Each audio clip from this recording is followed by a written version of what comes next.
Berdasarkan pada laporan awalan interim Banci Pertanian tahun 2025 dan laporan sosioekonomi 2024 terbitan DOSM, terdapat beberapa indikator dan data statistik yang menyokong potensi dan kelebihan negeri Pahang untuk menjadi hub agromakanan, khususnya di Pantai Timur.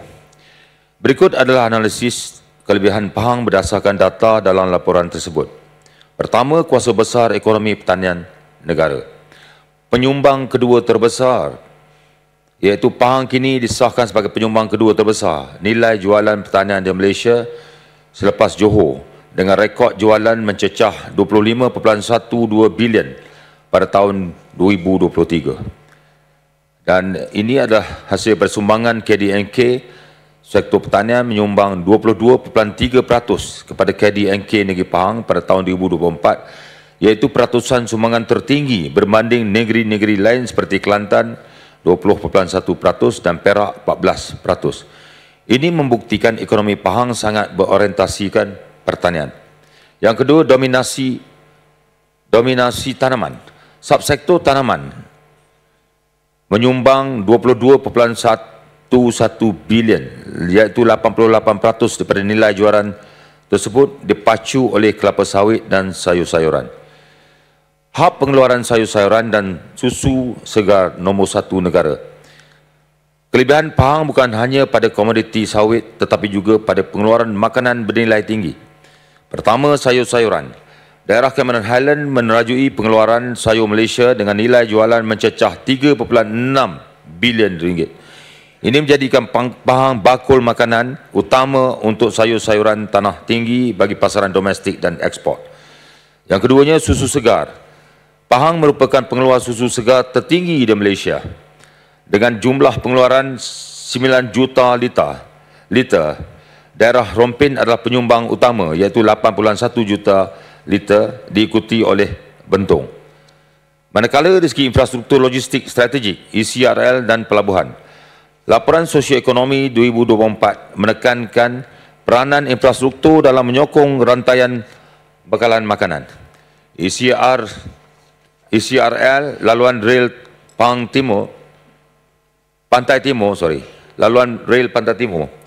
Projek ini menghubungkan stesen di Bentong, Gambang dan seterusnya ke Pelabuhan Kuantan. Stesen ini adalah maknanya Bentong, Temeloh, Maran, Gambang dan Kota Sas dan Pelabuhan Kuantan.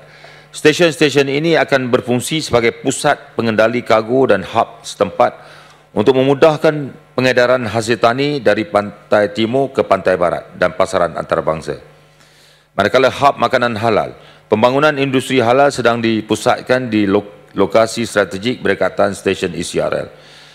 Ini meningkatkan nilai tambah produk agromakanan negeri. Manakala keunggulan subsektor aquaculture dan perikanan, Pahang mempunyai ekosistem perikanan yang lengkap dari pembenihan hingga ke produk hiliran. Iaitu pertama, ikan air tawar, patin khususnya. Daerah Temeloh kekal sebagai hub utama ikan air tawar khususnya patin dengan nilai jualan 37.88 juta ringgit Malaysia.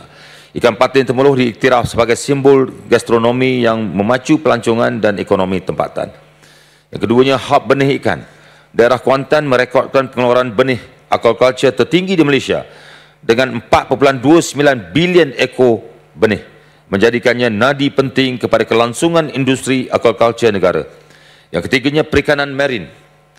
Kuantan juga merupakan penyumbang terbesar hasil laut di Pahang dengan nilai jualan 403.58 juta ringgit Malaysia. Manakala kapasiti ternakan ruminan dan unggas, selain susu, Pahang juga mempunyai kapasiti pengeluaran daging yang tinggi, ayam dan itik khususnya. Pahang merekodkan populasi ayam itik yang sangat besar, iaitu melebihi 58 juta ekor pada tahun 2023. Yang keduanya, hub ternakan daerah. Kuantan mencatatkan nilai jualan tertinggi bagi subsektor ternakan, manakala Pekan mempunyai bilangan pegangan pengusaha ternakan tertinggi, iaitu 919 pegangan. Seterusnya, pengurusan data pertanian termaju, Tani Stats, bagi menyokong statusnya sebagai hub Pahang kini disokong oleh sistem data yang lebih cekap. Jabatan Perakaan Malaysia, DOSM, telah membangunkan Tani Stats dan My Agro Price. Ini membolehkan pemantauan harga ladang, borong dan runcit dibuat secara masa nyata, real time, dengan izin. Membantu petani dan pelabur di Pahang membuat keputusan perniagaan yang lebih tepat. Yang Berhormat Datuk Seri Speaker,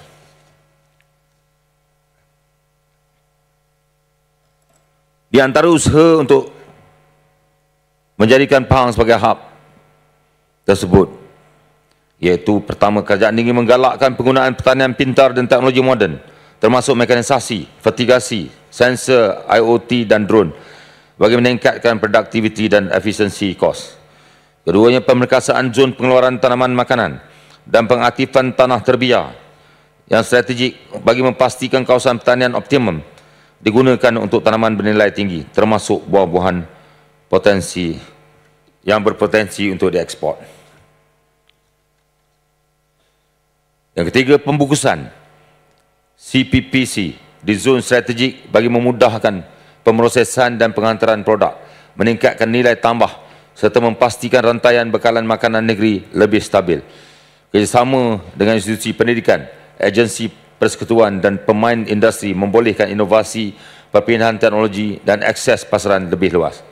Manakala kesinambungan dan keterjaminan makanan negeri. Dengan strategi ini, Pahang bukan sahaja dapat meningkatkan pengeluaran makanan tempatan, tetapi juga mengukuhkan keterjaminan makanan negeri, mengurangkan kebergantungan import dan menyediakan bekalan stabil serta berkualiti kepada penduduk. Semua inisiatif ini dijalankan secara holistik, bersepadu dan mampan, sejajar dengan hala tuju Rancangan Malaysia ke-13 untuk menjadikan Pahang sebagai hub agro makanan utama negara. Yang Berhormat Datuk Seri Yang Dipertua, antara bantuan dan galakan yang diberikan kepada pengusaha-pengusaha, beberapa program yang akan terus digalakkan ialah pelaburan melalui Tanah Zon Industri Aquaculture ZIA dan kluster sangkar air tawar. Projek kluster sangkar yang sedia ada adalah dijangka akan terus bertambah dalam rancangan Malaysia ke-13. Bagi tahun 2025, sebanyak 5.31 juta ringgit Malaysia peruntukan telah disalurkan bagi menyediakan sistem ternakan yang melibatkan 11 kluster seluruh Pahang. Projek ini dijangka akan memberi limpahan rezeki buat penternak dan menyumbang kelangsungan ekonomi bagi sistem rantaiannya. Ini memandangkan permintaan terhadap ikan patin dan tilapia sangkar adalah tinggi. Di antara kluster-klusternya ada 11 kluster. Kluster Arusan Pangsenam, Temeloh. Kluster Kampung Pulau Pasir Mandi, Temeloh. Kluster Kuala Kerau, Temeloh. Kluster Pragap, Temeloh. Kluster Kampung Sanding, Maran. Kluster Serengkam, Maran. Kluster Tokman, Maran. Kluster Hai-O, Kampung Ganding, Jerantuk. Yang 9, kluster Rezeki, Pekan. Yang 10, kluster Arus Tanjung. Kluster Arus Tanjung, Aquaculture, di Lipis. Yang 11, kluster Anak Desa, Kampung Terlang, Pekan. Senarai istik ikan yang berpotensi adalah istik ikan paya cempaka, Temeloh. Istik ikan paya lana, Temeloh. Istik ikan lubuk kawah, Temeloh. Istik ikan Bangau, Bagang Tanjung, Temeloh. Istik ikan Kuala Wau, Maran. Istik ikan Kampung Keledek, Lepih.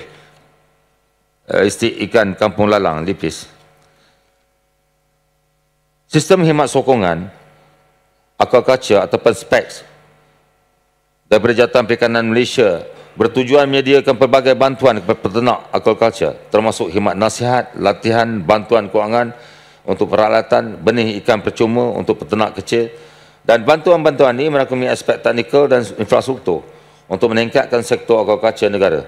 Rekod jabatan seramai 61 orang dalam nilaian 383,590 telah diterima dalam tahun 2025. Dan segala pelbagai lagi khidmat sokongan yang diberikan, program khidmat sokongan aquaculture program bantuan teknologi lepas tuai industri aquaculture, program khidmat sokongan aquaculture, pengukuhan dan pemulihan ikan melalui estate ikan, pengukuhan keselamatan kepada nelayan darat dan sebagainya.